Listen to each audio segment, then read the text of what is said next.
Hello everybody, it's Sunday, September 23rd here in the United States. I'm really grateful that there's people all over the world that are watching my videos now.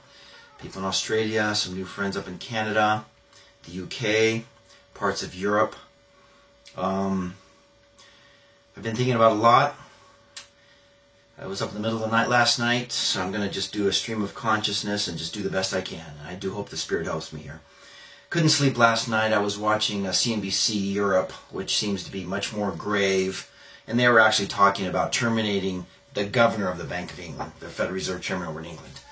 I mean, they're taking it seriously over there. You just watch over there and you'll just see that Europeans just seem to take this whole thing more seriously than Americans. We're too busy watching football and excited because Bernanke said a couple things and the stock market went up.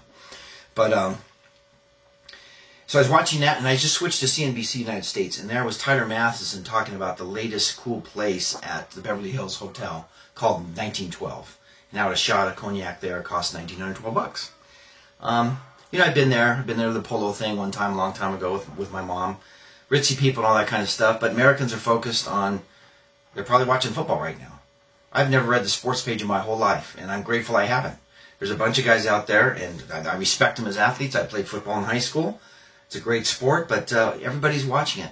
Americans are just completely suckered out of it. Time Magazine.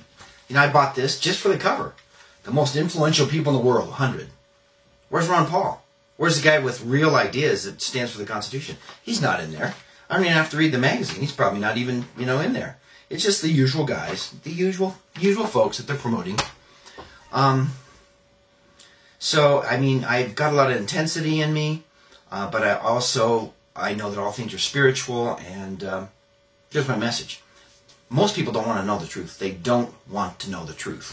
You've probably seen that movie where you don't want to know the truth. Well, people don't want to know the truth about almost anything, about economics, about religion, about health. But then there's some of you out there, and I'm glad that we're communicating, because I get a lot of, heartfelt messages. This guy right here, this is just... I get really heartfelt messages, and I'm really grateful for that, because that's my purpose, to connect with a few people out there that are truth seekers. I'll call them the elect. Let's see. There he is. There's Alan. He's in the 1988 annual report of the Council of Foreign Relations. So Alan says interest rates are, inflation 8%, Bernanke at...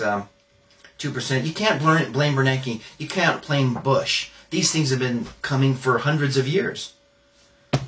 Some of the original researchers are Eustace Mullins. The World Order. He's the one guy that did the original research.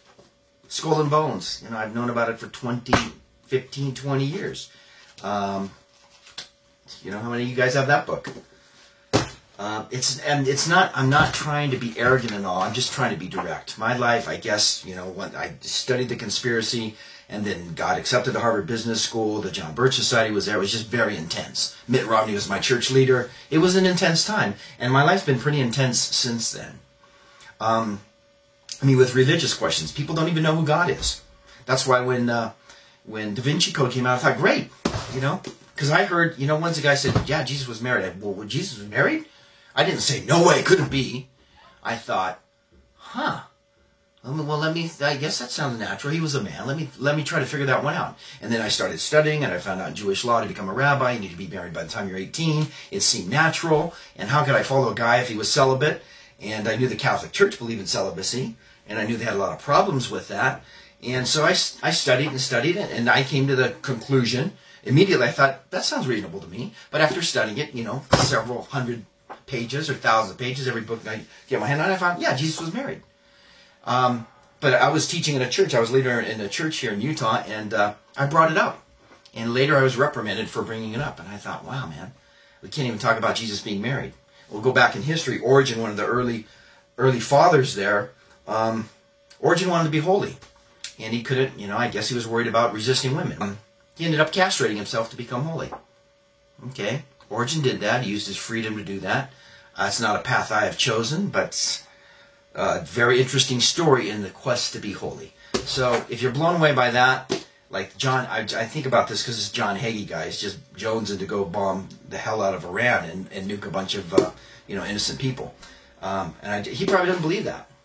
He probably doesn't believe it, but I do. So I just wanted to cover some stuff like that. So it's hard to explain 25 years of studying the situation in these YouTube clips, even though I've been making a valiant attempt. That's one of the big reasons. And plus, I'd like to make a little money to pay my bills, which I do need to do. But I've made a DVD with 4 segments on it. One's a history of banks and finances and paper currencies. Another section is dealing with the future and what's going to happen with America. Big picture stuff. The other one is food storage, which it's just worth it just to get the DVD for the food storage things, because at least I have a business, and I explain what works, what doesn't work, what you should store right now. And then I went out to California and filmed some of the carnage in the worst foreclosure market in the United States, which is Stockton. So that DVD I'm going to sell for $22, $4 shipping. And if you PayPal me that money, manoftruth at mac.com, that's my email address. Or you can send me a message on YouTube, and I'll get that right out to you this next week.